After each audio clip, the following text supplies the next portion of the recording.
Selamat pagi, kali ini jumpa lagi dengan saya dan kita akan membahas materi tentang komponen penyusun darah. Kompetensi dasar pada materi ini yaitu menganalisis sistem peredaran darah pada manusia dan memahami gangguan pada sistem peredaran darah serta upaya menjaga kesehatan sistem peredaran darah. Adapun tujuan pembelajaran yang harus dicapai yaitu menjelaskan fungsi darah pada manusia dan menjelaskan fungsi masing-masing komponen penyusun darah. Untuk lebih memahaminya, silakan menyimak video berikut ini.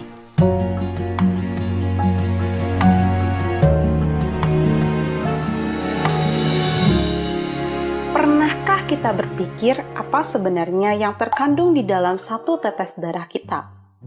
Jika kita telusuri, ternyata satu tetes darah kita mengandung beberapa komponen, yaitu plasma darah, sel darah merah, sel darah putih, dan keping darah.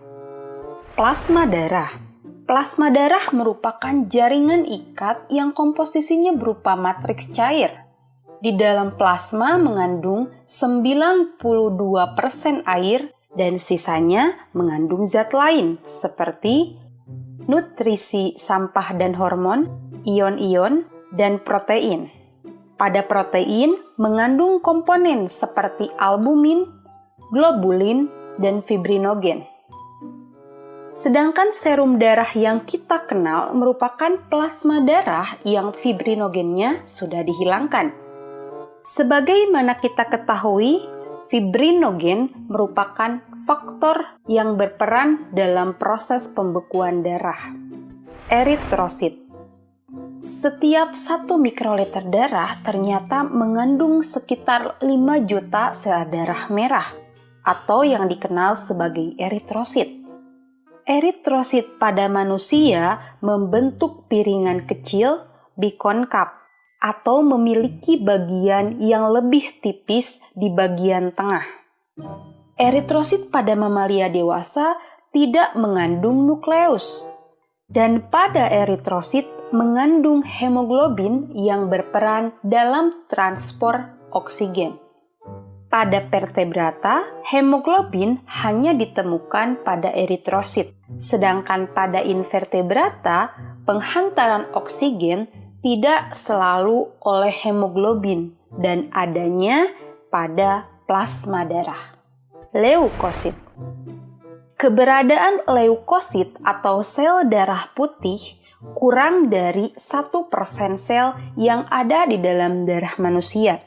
Hanya terdapat 1 atau 2 leukosit untuk setiap 1000 eritrosit. Bayangkan, 1 leukosit, 1000 eritrosit. Tapi secara ukuran, leukosit lebih besar daripada eritrosit dan memiliki nukleus.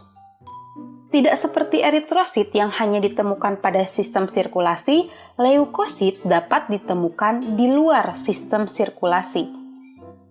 Yaitu, mereka dapat berpatroli di dalam cairan interstisial dan sistem limpa. Leukosit terdapat beberapa variasi, dan variasi tersebut memiliki peran spesifik dalam pertahanan melawan mikroorganisme dan benda asing yang masuk ke dalam tubuh kita. Berdasarkan keberadaan granula di dalam sitoplasma, leukosit terbagi menjadi 2, yaitu granulosit atau leukosit yang memiliki granula, terdiri dari neutrofil, basofil, dan eosinofil. Dan agranulosit yang tidak memiliki granula, terdiri dari monosit dan limfosit. Dan pada manusia, neutrofil lah yang berukuran paling besar. Yang terakhir, trombosit. Yang harus diingat, trombosit ternyata bukanlah sel yang utuh, melainkan hanya fragmen sel yang diproduksi di dalam sumsum tulang. Dan tentu saja mereka tidak memiliki nukleus karena hanya berupa fragmen-fragmen sel. Trombosit mengandung protein aktin dan miosin. Mereka akan dikeluarkan sebagai respon ketika tubuh terluka dan berperan dalam proses pembekuan darah. Mengenai proses pembekuan darah akan dibahas di video selanjutnya. Oke, segitu aja video mengenai komponen darah.